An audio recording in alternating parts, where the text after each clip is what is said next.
No money, no friend. Talk to the head.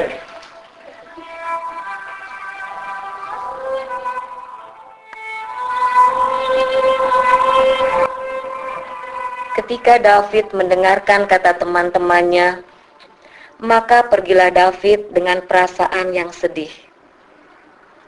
Pada saat itu, di kota sedang tertimpa kesusahan dan kelaparan yang meliputi seluruh kota. David kesulitan untuk mencari pekerjaan karena situasi tersebut, dan juga karena David tidak mempunyai keahlian. Akhirnya, sampailah David di peternakan babi.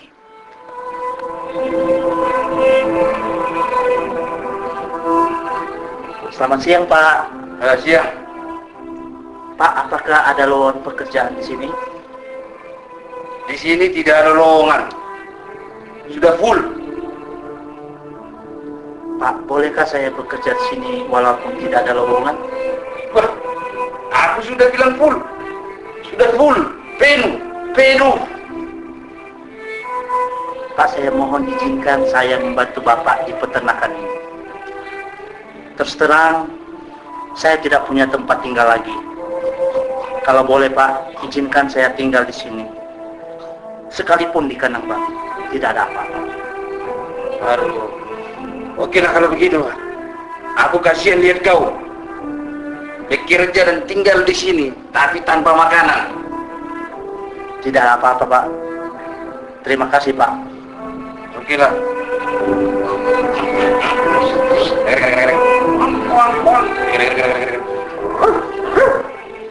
Akhirnya David bekerja dan tinggal di peternakan babi. David menjalankan tugasnya dengan baik dan bertanggung jawab. Di peternakan tersebut, David tinggal di kandang babi dan makan ampas yang menjadi makanan babi.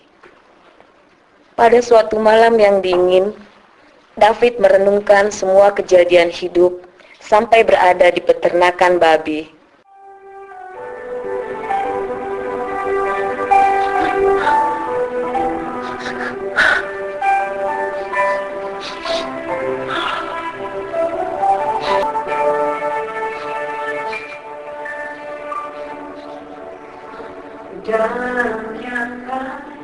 Mengapa nasibku begini?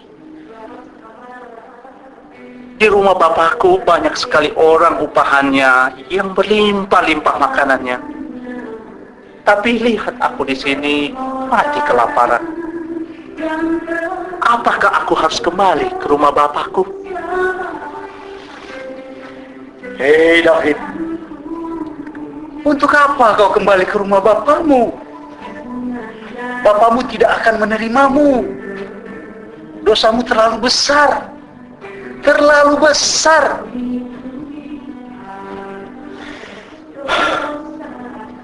Aku tahu dosaku terlalu besar. Aku sudah meninggalkan Bapak yang ngasih aku. Tapi aku rindu bertemu Bapakku. David, dosamu bukan hanya terhadap Bapamu, tetapi terhadap surga. Kau tidak mungkin diampuni. Tidak. Sekalipun aku tidak menerima pengampunan dari Bapakku, tapi aku harus kembali ke rumah Bapakku. Sekalipun aku tidak menjadi anak Bapakku, biarkan aku menjadi orang upahannya. Asalkan aku bisa merasakan kasih Bapa. David mengambil keputusan untuk kembali ke rumah bapaknya. Keesokan harinya, David berpamitan dengan pemilik peternakan untuk kembali ke rumah bapaknya. Di tempat lain, Bapak Moses selalu menunggu di pintu gerbang rumahnya. Dia setiap hari menunggu kepulangan anak bungsunya. Terik maupun hujan tidak menghalangi untuk menanti anaknya di pintu gerbang rumah. Dengan doa dan tatapan yang selalu berarah ke jalan, itulah yang dilakukannya.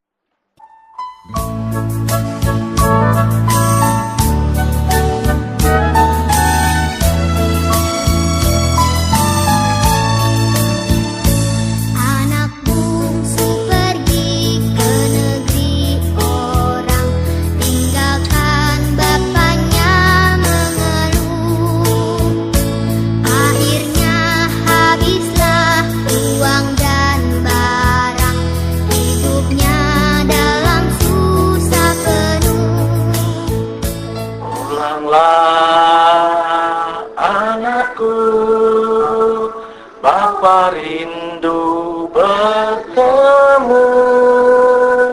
Pulanglah hai anakku, ada ampun Bapa bagimu. David, pulanglah nak. Pulanglah anakku sayang. Oh David.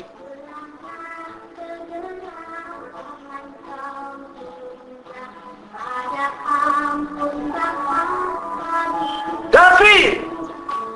David! Papa. Papa. Aku telah berdosa terhadap surga dan Bapa. Aku tidak layak disebut anak Bapa. Hai kalian semua! Hai kalian semua! Lekaslah bawa kemari jubah yang terbaik. Pakaikanlah itu kepada anak yang kukasihi. Ia telah pulang. Kenakanlah cincin pada jarinya dan sepatu pada kakinya. Ambil dan sembelihlah anak lembu tombul, dan marilah kita makan dengan bersukacita.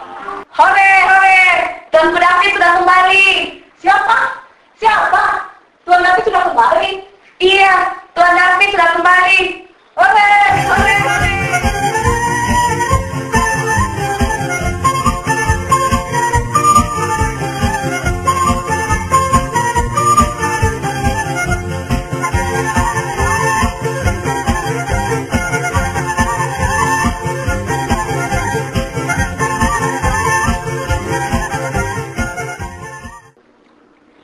Ketika kesukariaan itu terjadi, Jonathan tidak ada di sana.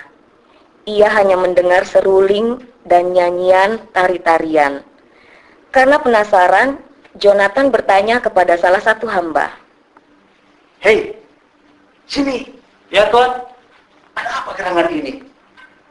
Kenapa aku dengar bunyi seruling dan nyanyian-nyanyian? Apakah ada tamu istimewa? Loh, Tuan Jonathan belum tahu. Tuan David telah kembali, Tuan Jonathan. Dan sekarang Tuan Besar sedang menyembelih anak lembu tambun, dan kita berpesta besar. Karena Tuan David, wah sehat Tuan Jonathan. Apa?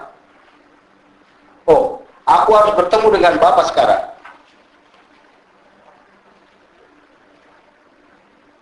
Bapak, telah bertahun-tahun aku melayani Bapak.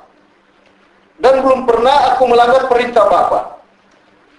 Tetapi kepada aku belum pernah Bapak memberikan seekor anak kambing untuk aku bersukacita dengan teman-temanku. Jangankan yang gemuk, yang kurus pun Bapak tidak pernah memberikan kepadaku. Tapi lihat, anak yang durhaka ini, baru saja datang anak Bapak yang telah memboroskan kekayaan Bapak, tetapi Bapak menyembelih anak lembu untuk dia. Terlalu, aku kecewa. Anakku, engkau selalu bersama-sama dengan aku, dan segala kepunyaanku adalah milik kepunyaanmu juga. Kita patut bersukacita dan bergembira, karena adikmu yang telah mati dan menjadi hidup kembali, ia telah hilang dan dapat kembali. Untuk itu marilah kita bergembira dan bersukacita, karena adikmu telah kembali.